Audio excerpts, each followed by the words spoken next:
Hello viewers, आज एक बार बहुत ही महत्वपूर्ण कोर्स में आप लोगों का स्वागत है।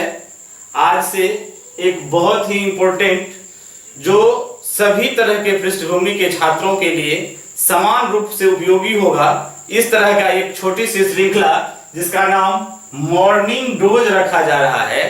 यह आपके अंदर की जो प्रतिभा है, आपके अंदर की जो जिज्ञासा है, जानने की इच्छा है, उसे जगाने भर का एक प्रयास मात्र है जिसे आपके सामने लाया जा रहा है। यहाँ प्रत्येक दिन इस कोर्स के माध्यम से 10 छोटे छोटे प्रश्न जो एक शब्द के आंसर वाले प्रश्न होंगे, यह आपके सामने रखा जाएगा।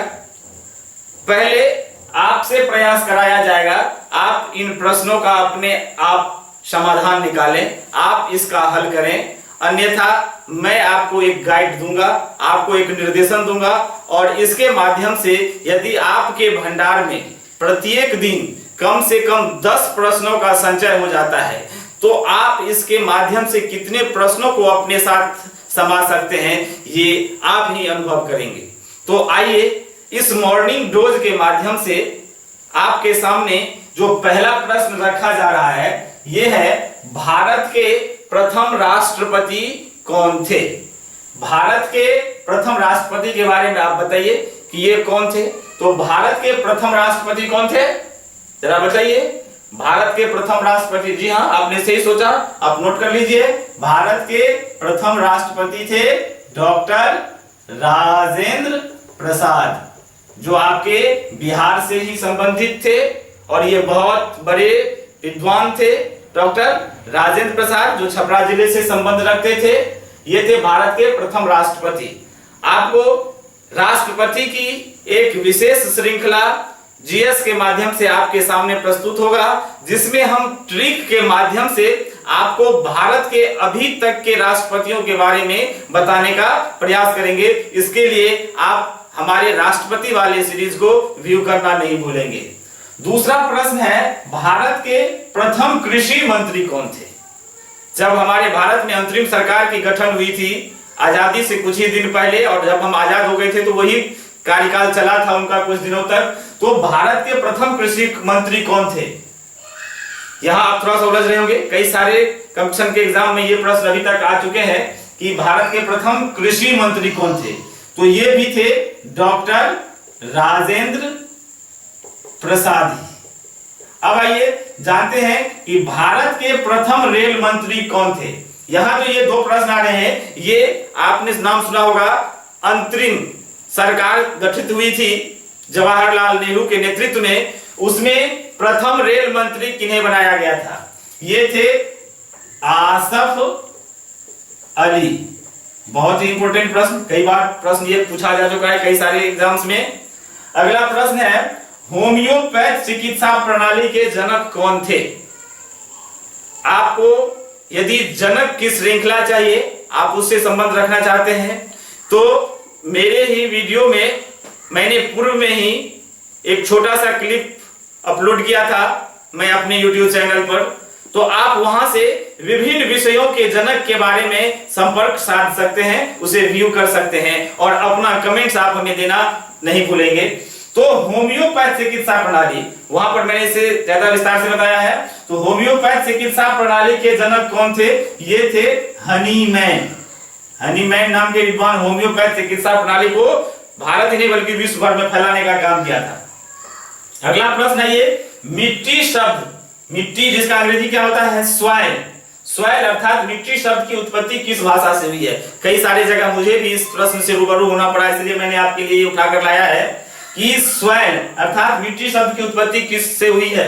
तो यहां आप जान लें कि सॉइल जो है वो लैटिन भाषा के शब्द, लैटिन भाषा के शब्द सोलम, SOLU, सोलम से बना है। अब याद नहीं है कि लैटिन कहाँ की भाषा है। तो आप मानचित्र का अगर अध्ययन करेंगे तो मैं भी मानचित्र का एक स्पेशल वीडियो आपके सामने प्रस्तुत करूंगा, वो आगे आने वाला है, आप उसका इंतजार करें। तो उसमें उत्तरी अमेरिका और दक्षिणी अमेरिका उत्तरी अमेरिका और दक्षिणी अमेरिका के बीच का जो क्षेत्र है वो लैटिन अमेरिका के नाम से जाना जाता है। वहीं की का शब्द है लैटिन। वहां के सोलम शब्द से मिट्टी शब्द का निर्माण हुआ है, जिसे हम लोग मृदा भी कहते हैं। अगला प्रश्न है हमारा, लक्षद्वीप किस सागर में स्थित है? लक्षद्वीप, जिसे लक्काद्वीप के नाम से भी जाना जाता है। प्राचीन काल में कहा गया है कि लक्ष संस्कृत का एक शब्द है जिसका मतलब होता है लाख। यहां 1,00,000 द्वीप हुआ करते थे। यह द्वीप से जब संबंध आया तो मैं बता दूं कि बहुत जल्द आपके सामने द्वीप से संबंधित एक वीडियो आने वाला है, आप उसे भी जरूर देखना पसंद करेंगे। द्वीप, जैसा कि हम लोग जानते हैं कि जब कभी भी हिंदू धर्म में खास तौर से पूजा होती है तो वहां कहा जाता है भारतवर्षे भरत खंडे जम्बू द्वीपे। तो यहाँ एक साथ जम्बू समान बहुत सारे ऐसे द्वीप हैं जिनके बारे में विशेष जानकारी आपको मिलेगी, आप उसका इंतजार करें। यहाँ हम लोग फिलहाल लक्षद्वीप को जान लेते हैं। लक्षद्वीप किस सागर में स्थित है? तो इसका सीधा सा आंसर है ये अरब सागर में स्थित है।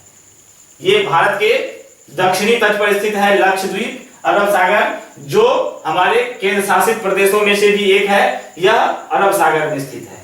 अगला प्रश्न आइए, टेलीविजन का आविष्कार किसने किया? ये हम लोग सब घर घर देखते हैं टेलीविजन, जिसे शॉर्ट में टीवी भी कहते हैं। कभी कभी ये भी पूछा जाता है कि टीवी का फुल फॉर्म क्या होता है? तो टीवी का फुल फॉर्म टेलीविजन। और इसके जो जनक थे, इसके जो आविष्कारक थे, ये थे J.L. बेयर्ड। पूरा नाम होता है इसका जॉन लॉगी बेयर्ड। ये जनक थे टेलीविजन के। अब आइए, नींबू एवं नारंगी में कौन सा अम्ल पाया जाता है? मैं आपको अम्ल के और उससे में क्या किसका फॉर्मेशन है इसकी भी एक सूची जारी करूंगा, इसका भी एक वीडियो आएगा आपके सामने। नींबू एवं नारंगी में साइट्रिक अम्ल की प्राप्ति होती है। साइट्रिक अम्ल, ये यहां याद कर लीजिए, जितने भी फल होंगे और उसमें खट्टापन का स्वाद होगा वो सारे साइट्रिक अम्ल से जुड़े होते हैं, उसमें साइट्रिक अम्ल पाए जाते हैं। अब अगला प्रश्न है, ये भाषा से संबंधित है, देवालय का संधि विच्छेद करें। आप विभिन्न प्रकार के एग्जाम में जाएंगे तो ग्रामेटिकल टर्म भी रहता है, तो यहाँ इसी के लिए मैंने इसमें एक प्रश्न सवाल दिया है देवालय। तो देवालय का संधि विच्छेद होगा देव जोड़ आलय। ये स्वर संधि है और स्वर संधि में भी दीर्घ संधि है। आप जानते हैं संधि कि जब दो वर्ण मिलते हैं तो वो क्या कहलाता है? संधि कहलाता है। यहाँ ये स्वर संधि है देवालय। और लास्ट प्रश्न आज का कि भारत में केंद्र शासित प्रदेशों की संख्या कितनी है? तो यदि अभी तक आप लोग जान रहे होंगे कि भारत में केंद्र शासित प्रदेशों की संख्या 7 है, तो वो अब कितना हो गया है? 9। तो वर्तमान में अब तक भारत में केंद्र शासित प्रदेशों की संख्या कितनी है? 9। और इसे याद करने के लिए मैं एक ट्रिक दे रहा हूं आपके सामने। आप इसका थोड़ा अपने से होमवर्क करके, मेहनत करके इसके सारे जो केंद्र शासित प्रदेश है उनका नाम लिखने का प्रयास कीजिएगा। ट्रिक है मेरा, दादी जल्दी घर चल। आप देख लीजिए, यहां 9 अक्षर हैं, 9 से 9 केंद्र शासित राज्य बनेंगे। इसका ट्रिक हो गया दादी जल्दी घर चल। आप इससे 9 केंद्र शासित प्रदेश का नाम अपने आप से ढूंढकर खोजने का प्रयास कीजिए, नहीं तो मैं इसे अगले वीडियो में अपलोड करूंगा। तब तक के लिए धन्यवाद। तैयारी करते हैं।